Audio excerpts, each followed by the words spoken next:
অসম যিহেতু অসমীয়াৰ ৰাজ্য, ইয়াত অসমীয়াত অকণমান চৰ্চা চলোৱাটো মই ভাবোঁ গুৰুত্বপূৰ্ণ।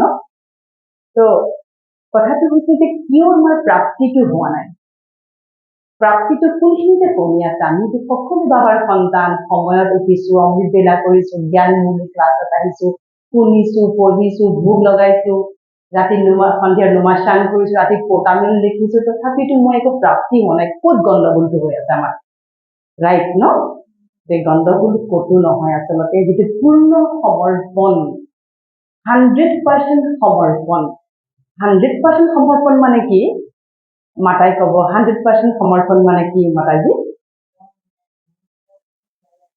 राइट, डन, सब कुछ समर्पण, वेरी राइट। तन, मन, धन, परियाल, परियालজন, সন্তান, সন্ততি, মাতা, পিতা, চাকৰি, সম্পত্তি, সকলো তোমাক সমৰ্পণ। তাৰ মানে বাবাক পালো মানে আমি সকলোৰ পৰা মুক্ত হৈ গলো। বাবাক পালো মানে আমি সকলোৰ পৰা মুক্ত হৈ গলো। এই যে সম্পত্তিৰ যন্ত্ৰণা, এই যে সন্তানৰ যন্ত্ৰণা, এই যে পতি পত্নীৰ মাজত হাই কাজিয়া, এই যে ঘৰত অৰিয়া অৰি, এই যে চুবুৰীয়াৰ লগত কিমা ঠেলা ঠেলিৰ প্ৰব্লেম, ৰাইট ন? আজিকালিতো এইবিলাকে বেছি চলি থাকে। সেইবিলাক সকলোৰ পৰা আমি মুক্ত হৈ গলো। কিয় মুক্ত হলো? আমি স্বয়ং সৰ্বশক্তিমান সেই ঈশ্বৰক আমি লগ পালো। তেওঁ আমাৰ পিতা। তেওঁ আমাক কি কৈছে? চিন্তা নকৰিবা, মই বহি আছো, মাত্ৰ এটা কদম তোমালোকে মোলৈ আগবঢ়োৱা। অ বাবা, অ বাবা, কেৱল হৃদয়ত মাতা, মই তোমাক হাজাৰ কদম দিবলৈ অনবৰত মই সাজু হৈ আছো। আমাৰ জীৱনত কিমান ডাঙৰ ডাঙৰ মিৰেকল হৈছেনে? যেতিয়াৰ পৰা জ্ঞানত আহিছো, কিমান ডাঙৰ ডাঙৰ আমাৰ লগত মিৰেকল হৈছে, যাদু হৈছে। যি যাদুৰ দ্বাৰা আমাৰ জীৱন আজি ক'ৰ পৰা, নলা নৰ্দমাৰ জীৱন আজি বাবাই কেনেকুৱা বনাই পেলালে। আজি লৌকিকত যাৰ সা সম্পত্তি আছে, পজিশ্যন আছে, ষ্টেটাছ আছে, কিবা কিবি আছে, তেওঁলোকৰ যিটো আজি যন্ত্ৰণা নহয় জানো? কিন্তু আজি আমাৰ একো নাই। কিন্তু আমাতকৈ ভাগ্যৱান, আমাতকৈ সৌভাগ্যশালী, আমাতকৈ সুখ শান্তিৰে ভৰপূৰ কোনোবা আছেনে পৃথিৱীত? কোনো নাই। আৰু সেইটো অনুভৱ হয়নে অন্তৰেৰে? হয় ন? ৰাতিপুৱা অমৃত বেলা আমাৰ এই জ্ঞান মাৰ্গৰ যদি বাবাৰ পৰা 100% যদি আমাক প্ৰাপ্তি লাগে, অমৃত বেলা কিন্তু মিছ হ'ব নোৱাৰিব। সেইটো সময়ত বাবাই ঝলি একদম বহুত বেছি লৈ তেওঁ আমাৰ ওচৰলৈ আহে। আমি কেৱল হাত পাতিব লাগে। আমিতো বাবাইতো তেনেকে হাত পাতিবও পোৱা নাই, দিয়া দিয়া বুলি। কেনেকে? যে বাবা, মোৰ জীৱনৰ সকলো মোৰ জীৱনৰ তোমাক সমৰ্পণ। আৰু সকলোৱে ঘৰ গৃহস্থিত থাকে। ৰাতিপুৱাই শুই উঠি বাবাক আহ্বান কৰি কব, বাবা, তুমি মোৰ এই ঘৰত নিবাস কৰা। तुम मेरे घर में निवास करते हो बाबा। ये घर संसार सब कुछ आपका है, सब कुछ आपका, मुझे किसी से कुछ नहीं चाहिए। মোক কাৰোৰে পৰা একো নালাগে, মই সৰ্ব প্ৰাপ্তিৰে ভৰপূৰ। মোৰ পৰিয়ালত থকা প্ৰতিটো সম্বন্ধ একত্ৰ, এইটো কোৱাটো খুব আৱশ্যক। দিনটো ক'ৰ পৰা মায়া আহে, ক'ৰ পৰা যন্ত্ৰণা আহে? পৰিয়ালৰ পৰা আহে। আমি পৰিয়ালত আছো, পৰিয়ালটোত থাকি পৰিয়ালত থাকি আমি যদি বাবাক নিজৰ পৰিয়ালত স্থাপনা কৰিব নোৱাৰো, তেতিয়াহ'লে ঘৰখনত যদি আমি কিতাপ স্থাপনা কৰিব নোৱাৰো, তেতিয়াহ'লে কিন্তু আমি सेंटर पर लोग जाम, सेंटर जरूर आएंगे, यहाँ पर जरूर पढ़ाई करूंगी, बाबा को याद करूंगी। अगर घर में बाबा को हम स्थापना नहीं किया, तब तो कोई प्राप्ति हमसे हो ही नहीं सकता। क्योंकि अभी वो समय है कि ঘৰ গৃহস্থীসকলহে बेसिको ये ज्ञानों आहिबो जो घर गृहस्थ में रहते हैं उनको इस शिक्षा की बहुत बहुत आवश्यकता है ना। हम सभी तो घर गृहस्थी वाले हैं ना, हम भी गृहस्थी वाले हैं, तो घर में बाबा को स्थापना करना है।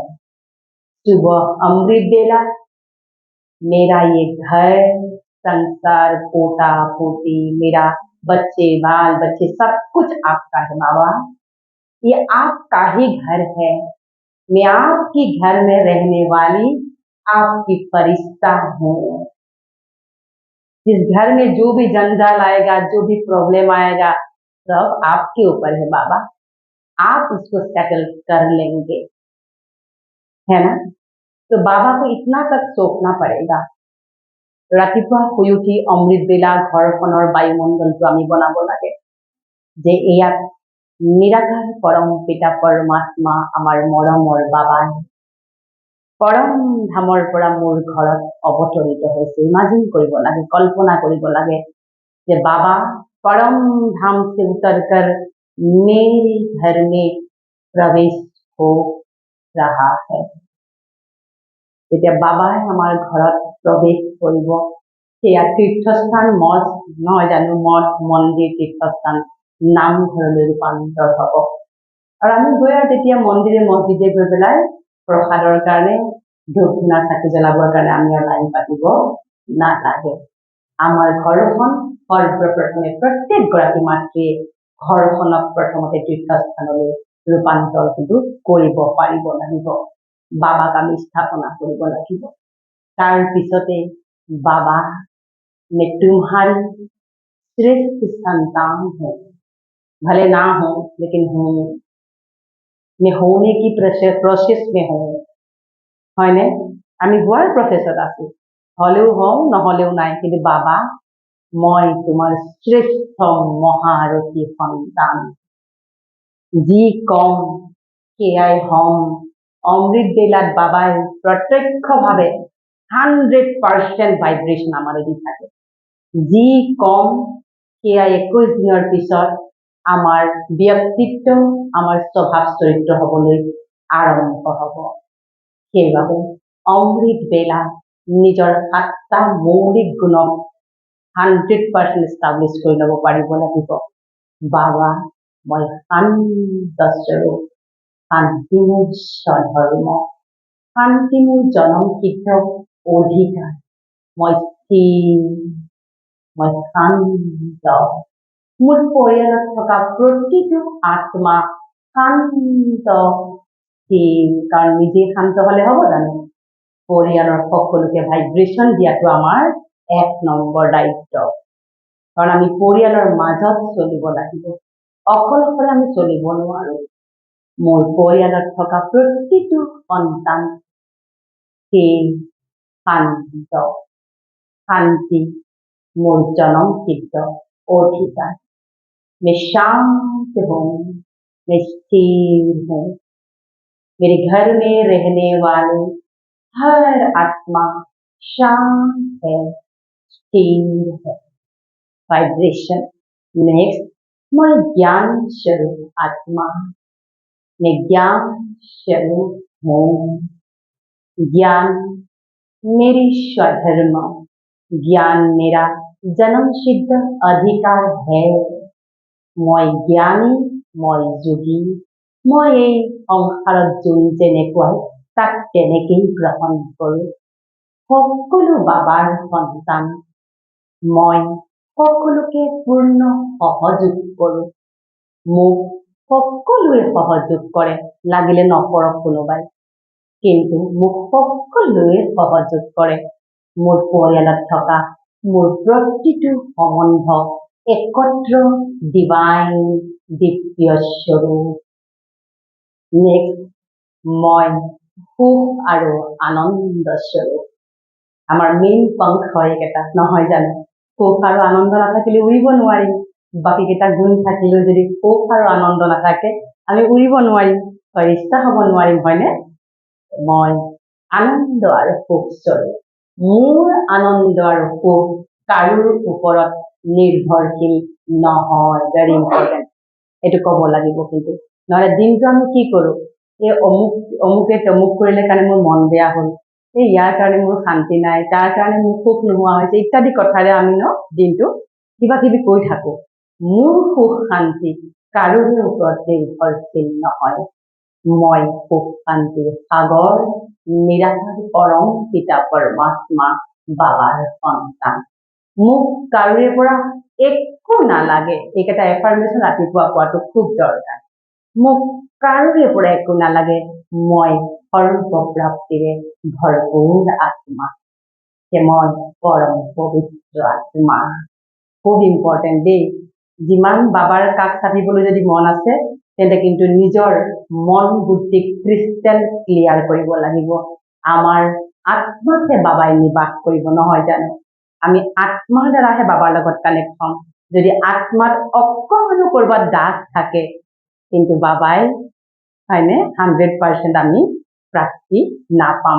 মই পৰম কল্যাণকাৰী, মই সকলোৰে প্ৰতি নিস্বাৰ্থ ভাৱনা, শুভকামনা, শুভভাৱনা মই ৰাখোঁ। মই সকলোৰে প্ৰতি নিস্বাৰ্থ শুভকামনা, শুভভাৱনা ৰাখোঁ। মই সকলোকে অন্তঃকৰণৰে ভাল পাওঁ, প্ৰেম কৰোঁ আৰু স্বীকাৰ কৰোঁ। বহুত ইম্পৰ্টেণ্ট এইটো কোৱাটো। যোন যেনেকুৱাই মই তাক অন্তঃকৰণৰে স্বীকাৰ কৰোঁ, সহযোগ কৰোঁ, সহন কৰোঁ। মোৰ ভিতৰত সহনশীলতাৰ শক্তি ভৰপূৰ হৈ আছে। মই অষ্ট শক্তিৰে ভৰপূৰ আত্মা। মই সকলোৰে প্ৰতি কল্যাণকাৰী, নিস্বাৰ্থভাৱে মই সকলোৰে প্ৰতি আশীৰ্বাদ বিয়পাই থাকোঁ। মোৰ হৃদয়ৰ পৰা কেৱল আশীৰ্বাদ, আশীৰ্বাদ আৰু আশীৰ্বাদ সকলোৰে বাবে সকলো সময়তে ভৰপূৰ হৈ থাকে। মই ক্ষমাশীল, মই দয়াশীল, মই কৰুণাৰ সাগৰ, নিৰাকাৰ পৰম পিতাৰ সন্তান দেই। আৰু যদি কেতিয়াবা আমাৰ গাৰ্হস্থ্য জীৱনত কেতিয়াবা হয় ইফাল সিফাল বহু মানুহক লগ পোৱা যায়, কিবা কথাত মন বেয়া হয়, অমৃত বেলা সেই স্পেচিয়েল ব্যক্তিজনৰ মুখমণ্ডল মনলৈ আনি বাবাৰ সন্মুখত ৰাখি তেওঁক যিমান পাৰে মনৰ ভাইব্ৰেশ্যন দিয়ক। সেই আত্মা, যদি পূৰ্ব জন্মত মই কিবা অপায় অমংগল অপৰাধ কৰিছিলোঁ, মোক তুমি ক্ষমা কৰি দিবা। আৰু মই যদি জানি নজানিতে তোমাক যদি মই দুখ কষ্ট দিছোঁ, কিবা যদি মই নজনাতে অপৰাধো কৰিছোঁ, মোক তুমি ক্ষমা দান কৰা। আজি মই নিৰাকাৰ পৰম পিতা পৰমাত্মা সাক্ষী মানি মই তোমাক অন্তঃকৰণৰে নিস্বাৰ্থভাৱে সহন কৰিছোঁ, গ্ৰহণ কৰিছোঁ। তোমাৰ প্ৰতি মোৰ কেৱল আশীৰ্বাদ আৰু আশীৰ্বাদ থাকিব। ছেটেল কৰিব লাগে, কাৰ্মিক একাউণ্ট ছেটেল কৰিব লাগে। যদি ছেটেল নকৰোঁ, তেতিয়াহ'লে কি হ'ব? আকৌ সেইটো দীঘলীয়া চলিব। যিমান যোগ কৰিম বাবাৰ লগত, ক'ৰবাত ৰখি যাম। কিয় ৰখিম? সেইটো মনলৈ আহিব। হ'ব পাৰে ঘৰ গৃহস্থত থাকিলে 19-20 হ'ব পাৰে, একো ডাঙৰ কথা নহয়। কেতিয়াবা আমি কাৰোবাক টানকে কৈ দিওঁ, কোনোবাই আমাকো টানকে কৈ দিয়ে। কেতিয়াবা ল'ৰা ছোৱালীয়ে কথা নুশুনিলে 2 এটা ক'বলগীয়া হয়, ল'ৰা ছোৱালীও আমাক উত্তৰত কৈ দিব পাৰে। আৰু সেয়াটো বাৰু বাদেই কথা, কেতিয়াবা চুবুৰীয়াই হওক, কাৰোবাৰ হওক, বন্ধু বান্ধৱী, কৰ্মস্থানতে হওক, আমি বিভিন্ন হয় আমাৰ লগত, নহয়? তো उसी समय सुबह अमृत बेला जिसके साथ कुछ भी मनमानी हो या कोई मन मत चलता है, कुछ भी आपका होता है, तो उनका मुख को बाबा के सामने रखकर आपको उसी समय उनको क्षमा दान करना है। हे आत्मा, अगर मैंने पूर्व जन्म में आपको कुछ भी अन्याय अपराध किया, तो मैं आज बाबा के सामने आपको क्षमा चाहती हूँ। और अगर मैंने किया तो मुझे भी आप क्षमा दान कीजिए। आज के बाद मैं आपको निस्वार्थ भावना से स्वीकार करती हूँ और आपके प्रति हर समय मेरी सहयोग 100% रहेंगे। ऐसा कहकर हर कार्मिक अकाउंट को हमको सेटल करना है। जिस जिस रिश्ते से आपको परेशानियां आते हैं, जिस जिस रिश्ते से आपको बहुत कुछ झेलना पड़ता है, उसका मतलब यही है कि पूर्व जन्म में हमने कहीं ना कहीं उनको जो देकर आए थे वो हमारे पास वापस आ रहा है। यदि पूर्व जन्मत आमी कारोबार পৰা এটকা লৈ পেলাই গুচি আহিলো, এতিয়া তাৰ সুদে মূলেতো লাখ টকা দিব লাগিব ন। একেই কথা, যদি কাৰোবাক অকণমান অপৰাধ কৰি আহিছিলো, এতিয়াতো তাৰ বহুত ট্ৰিপল দিব লাগিব ন। গতিকে যদি কোনোবাই আমাক বেয়াকে কৰে, যদি কোনোবাই আমাক হিংসা কৰে, ঈৰ্ষা কৰে, কিবা কৰে, জানিব লাগিব মই দি থৈ আহিছিলো, এতিয়া তেওঁ ঘূৰাবলৈ আহিছে। ঠিক আছে, তুমি যেনেকৈ মই তোমাক তেনেকেই গ্ৰহণ কৰোঁ। তুমি নিৰাকাৰ পৰম পিতা বাবাৰ সন্তান, তুমি জ্ঞান স্বৰূপ, প্ৰেম স্বৰূপ, আনন্দ দিব্য পবিত্ৰতা স্বৰূপ, তুমি শান্ত স্বৰূপ। এনেকে মনৰে ভাইব্ৰেশ্যন দিব লাগিব। 21 দিন যদি আমি এই প্ৰক্ৰিয়া চলাওঁ, তেতিয়াহ'লে আমাৰ জীৱনৰ সকলো কাৰ্মিক একাউণ্ট আমি সেটেল কৰিবলৈ সমৰ্থ হ'ম। আৰু দ্বিতীয়তে হৈছে মুৰুলী। মুৰুলীখন আমি শুনো, বহুতবাৰ শুনো, কিন্তু মুৰুলী পঢ়ি কাৰোবাক পাৰিলে এটা হ'লেও পইণ্ট শ্বেয়াৰ কৰিব লাগে। ঘৰৰ মানুহে হওক, যোনেই নহওক, আজি বাবাই এনেকে ক'লে। মুৰলীৰ সাৰ, मुरली धारणा, वरदान और स्लोगन। कोनोबा का पॉइंट मुरली पढ़ना चाहिए, पहले सुनना चाहिए, फिर पढ़ना चाहिए। पढ़ने के बाद कोई भी एक पॉइंट आप अपने बच्चे को समझाइए, अपने परिवार को समझाइए, लेकिन किसी को समझाना चाहिए। कि हब जिमान बुझाम आमी बाबार करीब गई থাকিম, নহয় জানো, बाबार क्लोजले गई থাকিম, बाबार आमी ওচৰলৈ গৈ থাকিম। और तृतीयते হৈছে ভোগ। ঠিক আছে, আমি ঘৰ গৃহস্থত থাকো, আমাৰ খান পানত পবিত্ৰতা আমাৰ থাকিলেও পৰিয়াল নাথাকিব পাৰে, কিন্তু গুৰুবাৰ আৰু দেওবাৰে ঘৰত ভোগ বনাব লাগে। বাচন বাটিখিনি বেলেগ ৰাখিব লাগে আৰু গুৰুবাৰে উলিয়াই ল'ব লাগে। উলিয়াই তাতে ভোগ বনাই বাবাক ভোগ লগাব লাগে। আৰু সেই ভোগত বাবাক ভোগ লগাওঁতে প্ৰায় 15 মিনিট সময় পাকঘৰতে যদি ভোগ লগাই বেছি ভাল, কাৰণ যেতিয়া পাকঘৰত বাবাক আমি স্থান বনাই লম, সেই পাকঘৰৰ পৰা বনোৱা খোৱা প্ৰতিটো খাদ্যই ঘৰখনৰ প্ৰতিটো আত্মাক অফুৰন্ত শক্তি দিব, নহয় জানো। গতিকে ভোগ বনাওঁতে আৰু এতিয়া ভাত বনাই সদায় ভাত বনাওঁতে কিন্তু বাবাক আমি স্মৰণ কৰিব লাগে যে বাবা, এয়া ভাত নহয়, এয়া ভোগ বনাইছো, তোমাৰ দৃষ্টি ইয়াত পৰি আছে। এই ভোগ খোৱাৰ পিছত মোৰ পৰিয়ালৰ প্ৰতিটো আত্মা শান্ত, আনন্দ, দিব্য পবিত্ৰ স্বৰূপলৈ ৰূপান্তৰ হ'ব। প্ৰতিটো আত্মা নিৰোগী হৈ পৰিব, প্ৰতিটো আত্মাৰ জীৱন উজ্জ্বল হৈ পৰিব, সকলো বিকাৰৰ পৰা মুক্ত হ'ব। এনেকৈ বাবাক আহ্বান কৰি কৰি ভাত ৰান্ধিব লাগে। আৰু বৃহস্পতিবাৰ আৰু দেওবাৰে পৰাপক্ষত যিকোনো এবিধ বস্তু আমি বাবাক ভোগ লগাই পৰিয়ালৰ সকলোকে খুৱাব লাগে। আৰু নোমাচান যোগ লজিকেলি চাবলৈ গ'লে প্ৰেক্টিকেল জীৱনত প্ৰায় 4 বজাৰ পৰা 6:30 মান বজালৈকে আমাৰ মানসিক স্থিতিটো চিতলং পাতলং হৈ থাকে, অস্থিৰ হৈ থাকে ন। ছানছেট হোৱাৰ সময়ত মানুহৰ মনটো অস্থিৰ হ'বলৈ আৰম্ভ কৰে। সাইণ্টিফিক কথা।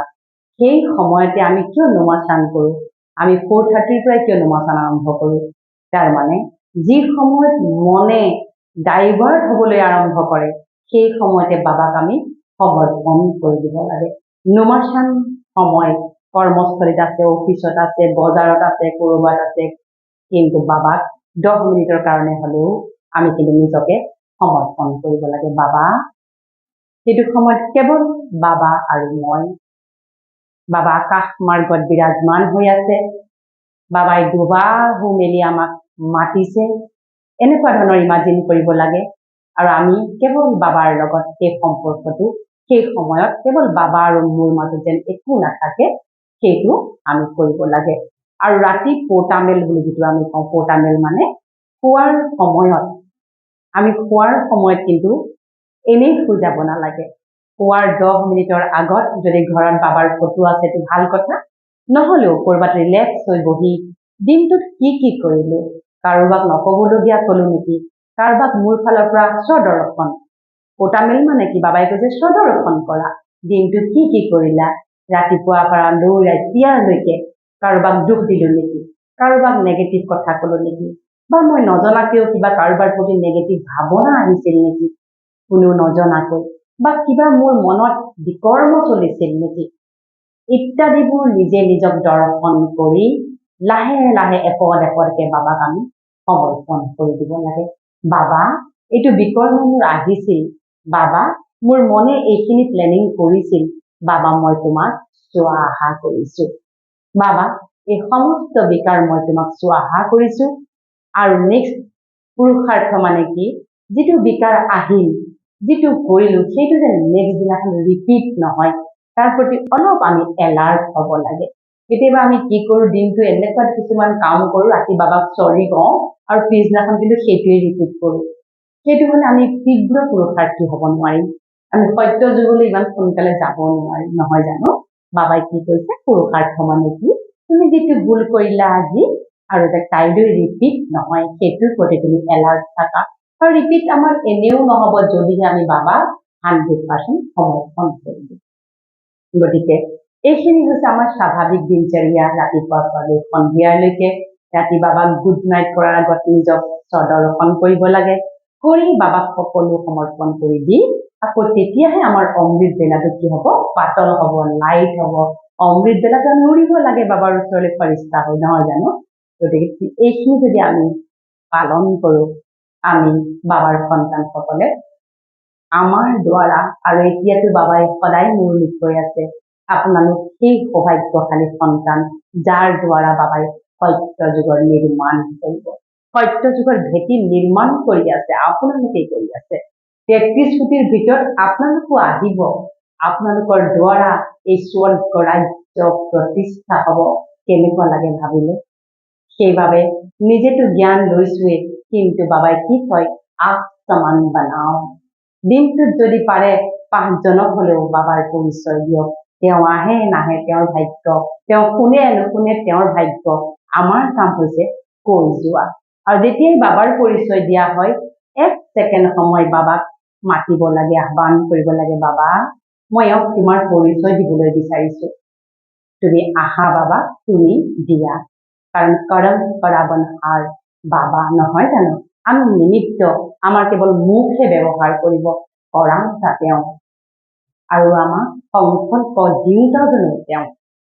আৰু ৰাতিপুৱা অমৃত বেলা কিন্তু দিনটোৰ কাৰণে সংকল্প ছেট কৰক, আজিৰ দিনটো মোৰ 100% পাৰফেক্ট হ'ব, আজিৰ দিনটোত মোৰ প্ৰতিটো কাম সফল হ'ব, আজিৰ দিনটোত মোৰ সকলো কাম 100% নিয়াৰিকৈ হ'ব, আজিৰ দিনটোত মই অন্ততঃ 5 জনক বাবাৰ পৰিচয় দিমেই দিম।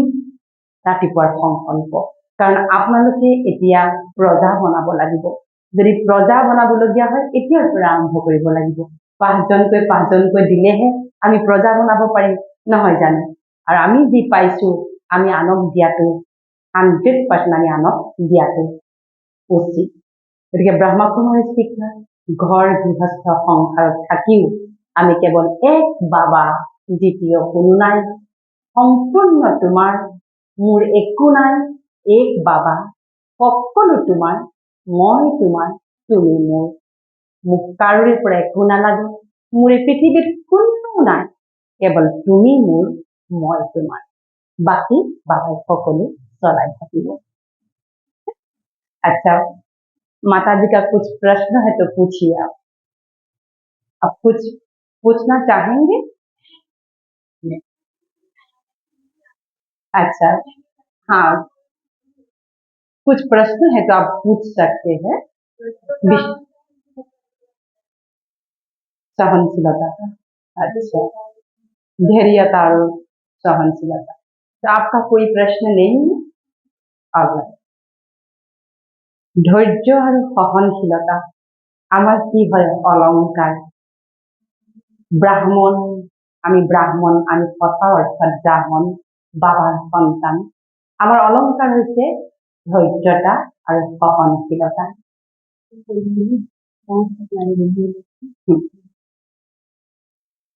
গতিকে ৰাতিপুৱা অমৃত বেলা শুই উঠি ভিতৰত থকা অস্থিৰতাক যেতিয়াৰ পৰা মাৰি নেপেলাও তেতিয়ালৈকে জানো সহনশীলতা গুণ আহিব? নাহে ন? এটা বাল্টিত লেতেৰা পানী আছে, তাত চাফা পানী ঢালি থাকিব লাগিব, লেতেৰা নিজে নিজে ওলাই যাব। ঠিক একেদৰে এই বাল্টিটোত, শৰীৰটো বাল্টি বুলিয়ে কৈছো, ইয়াত বিভিন্ন লেতেৰা সোমাই আছে। ৰাতিপুৱা অমৃত বেলা শুই উঠি এই বাবা নিৰাকাৰ পৰম পিতা জ্যোতি বিন্দু এটা অগ্নিকুণ্ড, সেই অগ্নিত আমি লাহে লাহে আত্মা হৈ সেই অগ্নিত গৈ পেলাই আমি চগা পোক যে পৰে যেনেকে, তেনেকৈ আমি ইমাজিন কল্পনা কৰিব লাগিব পৰম ধামত গৈ বাবাৰ সেই অগ্নিকুণ্ডত আমি আত্মা সোমাই গৈছো, খনিত সোমাই গৈছো, জ্বালামুখীত সোমাই গৈছো। লাহে লাহে মই সহনশীলতাৰ মূৰ্তি হৈ মই সহনশীলতাৰ মূৰ্তিলৈ ৰূপান্তৰ হৈছো। সংকল্প কৰিব লাগিব, মোৰ ধৈৰ্য প্ৰচুৰ, মই সকলো পৰিস্থিতিত এক হৈ থাকো। পৰিস্থিতি মোৰ স্থিতিতকৈ কেতিয়াও ডাঙৰ নহয়। মই কোনো পৰিস্থিতিৰ দ্বাৰা, কোনো ব্যক্তিৰূপী, কোনো পৰিৱেশ, কোনো পৰিস্থিতিৰ দ্বাৰা মই প্ৰভাৱান্বিত নহওঁ। মই প্ৰতিটো সময়ত ধৈৰ্য আৰু সহনশীলতাৰে প্ৰতিটো পৰিস্থিতিৰ হাঁহি মুখে মুখামুখি হওঁ আৰু মই প্ৰতিটো পৰিস্থিতিক জয় কৰিব পৰা বিজয় ৰতন আত্মা। মই পিতাৰ বিজয় ৰতন আত্মা। এনেকৈ সংকল্প ল'ব লাগিব আৰু অনুভৱ কৰিব লাগিব সেই অগ্নিকুণ্ডত মই সোমাই গৈছো। মোৰ সম্পূৰ্ণ অস্থিৰতা জ্বলি জ্বলি শেষ হৈ গৈছে। মই লাহে লাহে স্থিৰতা মূৰত, সহনশীলতাৰ মূৰত এক আত্মালৈ ৰূপান্তৰ হৈছো। শান্ত সমাহিত। সেই সময়ত আৰু কিছুমান সংকল্প কব যে মোৰ বুজাবুজিৰ ক্ষমতা সকলোতকৈ বেছি। যোন যেনেকৈ মই তাক তেনেকেই বুজো। সকলো পিতাৰ সন্তান, সকলো মোৰ ভাই, সকলো মোৰ ভনী, সকলো নিৰাকাৰ পৰম পিতাৰ সন্তান। মোৰ সহন শক্তি সকলোতকৈ বেছি। মই যোন যেনেকৈ যি সংস্কাৰ লৈ আহে মই তাক তেনেকেই সহন কৰো, তেনেকেই গ্ৰহণ কৰো আৰু পিতাৰ পৰা দৃষ্টি লৈ মই তেওঁকো পিতাৰ আশীৰ্বাদ দিওঁ। এইবিলাক সংকল্প ৰাতিপুৱা অমৃত বেলাত সংকল্প যিমান দৃঢ় হব দিনটো তেনেকে আমাৰ চলিব। তাৰ মানে কথাটো এনেকুৱা যে ৰাতিপুৱা আমি এখন CD এখনত যদি আমি গান কেইটামান ৰেকৰ্ড কৰি লওঁ, যিকেইটা ভাল লাগে সেইকেইটা আমি বজাই বজাই শুনি যাওঁ। ঠিক একেদৰে আমাক যি যি লাগে প্ৰদৰ্শন কৰিব লাগিব, যি যি কমি কমি আছে সেইখিনি আমি জানিব লাগিব যে এইখিনি মোৰ নাই, সেইখিনিক আমি ভৰাই ল'ব লাগিব ৰাতিপুৱা। যদি কাৰোবাৰ মন বেয়া হৈ আছে, কিবা কাৰণত ডাউন হৈ আছে, মনটো কিবা অস্থিৰ হৈ আছে, মই শান্ত, মই স্থিৰ। আজিৰ দিনটোত মই শান্ত আৰু স্থিৰ হৈ প্ৰতিটো কৰ্ম কৰিম, সকলোৰে মুখামুখি হওঁ আৰু আজিৰ দিনটোত মই সকলোকে মোৰ শান্তিৰ প্ৰকম্পন ভাইব্ৰেশ্যন দিম। এনেকে কৰিব লাগিব দেই। সংকল্পৰ পৰাই সিদ্ধি, আমাৰ ব্ৰহ্মা কুমাৰীৰ শ্লোগান নহয় জানো? সংকল্পৰ পৰা সিদ্ধি। গতিকে আমি যিমান সংকল্প কৰিম সিমানে আমি সিদ্ধি হৈ আমাক গৈ থাকিব।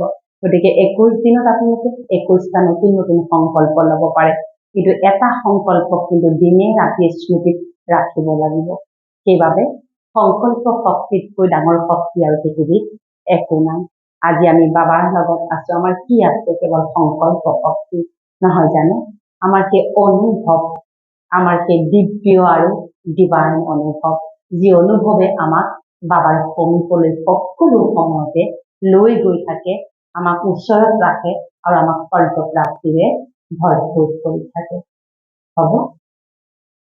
तो मैं आपसे बात करूंगी बाद में। अभी मुरली सुना देती हूँ, ठीक है? ओम शांति।